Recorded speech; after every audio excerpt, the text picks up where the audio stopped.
7.2 का question number 4 और 7.2 का क्वेश्चन नंबर 1 देखिएगा। बेटा एक में अनुपात दिया है, एक में क्या दिया बेटा? अनुपात दिया है। इसमें अनुपात नहीं दिया है, तब इसमें अनुपात को मानते हैं। क्या मानते हैं?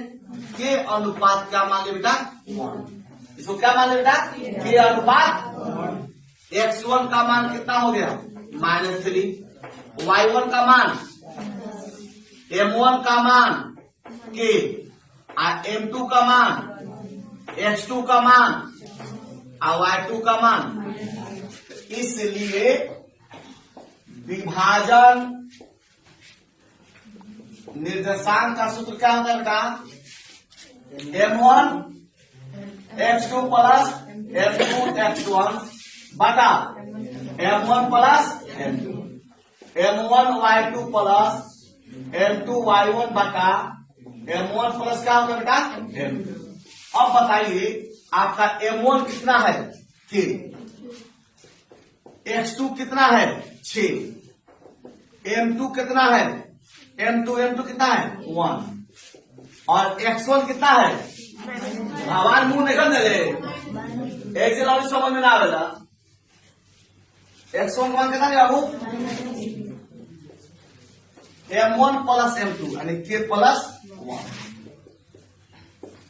m1 का मान कितना दिया था? k। y2 का मान -8, m2 का मान 1, y1 का मान 10 और k प्लस 1। ये देखिए सबसे पहले 6 में k से 6 के प्लस माइनस 3 बटा k प्लस 1 -8 के 10 से कम 10 और k प्लस 1 बराबर। अगर चूंकि क्या दिया है? -1,6 दिया है, यानी -1,6 दिया बेटा। तो यह x का मान है और एक कथी का मान है? y का। सबसे मार्केबल चीज 1 नंबर और 4 में क्या है? उसमें अनुपात दिया था और इसमें निर्देशांक दिया, इसमें अनुपात नहीं दिया है। तो अनुपात को मानकर ही बताएंगे कि किस अनुपात में यह आ रहा है। अब यहाँ पर बेटा इस पद को x कहते हैं और इस पद को क्या कहते हैं? कहते हैं। तो यहाँ लिख देंगे x पद के लिए। किस पद के लिए बेटा?